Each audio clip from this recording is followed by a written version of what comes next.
Hi అండి, అందరికీ నమస్తే.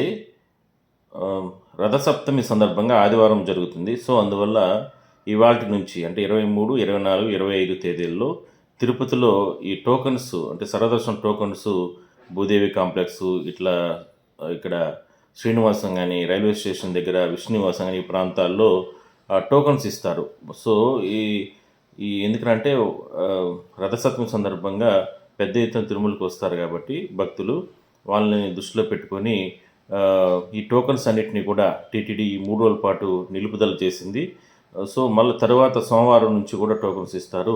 ఈ విషయాన్ని భక్తులు గమనించాలంటూ కూడా టీటీడీ ఆయా ప్రాంతాల్లో బోర్డులు పెట్టడం, అక్కడ ఉన్నటువంటి సిబ్బంది కూడా తెలియజేస్తున్నారు. సో, ముందస్తు మీరు ఈ విషయాలన్నీ కూడా తెలుసుకొని తిరుమలకి మాత్రం ప్లాన్ చేసుకొని నేరుగా వచ్చి అంటే ప్రస్తుతానికైతే సాధారణంగానే ఉంది రద్దీ. సో, విపరీతంగానే వస్తే ఇబ్బందులు పడతారనే ఉద్దేశంతోనే ముందుగా ఈ టీటీడీ ఈ రకంగా నిర్ణయం తీసుకోవడం జరిగింది.